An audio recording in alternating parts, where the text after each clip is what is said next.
আচ্ছা কনসে আল্লাহ বড় না মানুষ বড়? ধরো গাদা, তুই কার হাতে কার জোড়া দেশ? কোড়ায় আল্লাহ আর কোড়ায় মানুষ। যেটা কবার কইছে ওইটা কন। আল্লাহ বড় না মানুষ বড়?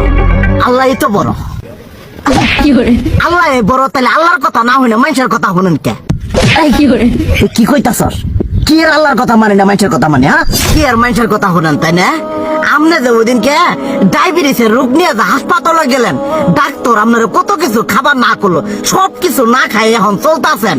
তাহলে আল্লাহ যে আপনারা কইছে যে হারাম খাবার না, সুদ খাবার না, কই আপনি তো কাম কাজ বাদ দিয়ে এলাকার আমাদের টাকা পয়সা না গায়ে খালি ওইলে দিয়েই খান, নিজেরা টেও হালাল ভাবে কামাই করেন না, ওই সুদ তো না করে টাকা করে লাভ আহে ওইলে দিয়ে দিয়ে চলেন আর পেটা বড় বানাইছেন।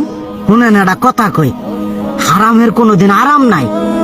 হালাল পথে রুজি রোজগার করেন, প্রয়োজনে এরা বেলা কম খায়েন, তাও শরীর পিণ্ডও ভালো থাকবো, কোনো রোগ বেদও হবো না, আরামও পাবেন, আল্লাহও খুশি থাকবো। তুই আমার এইভাবে বুঝাবি আগে কইলি না কে?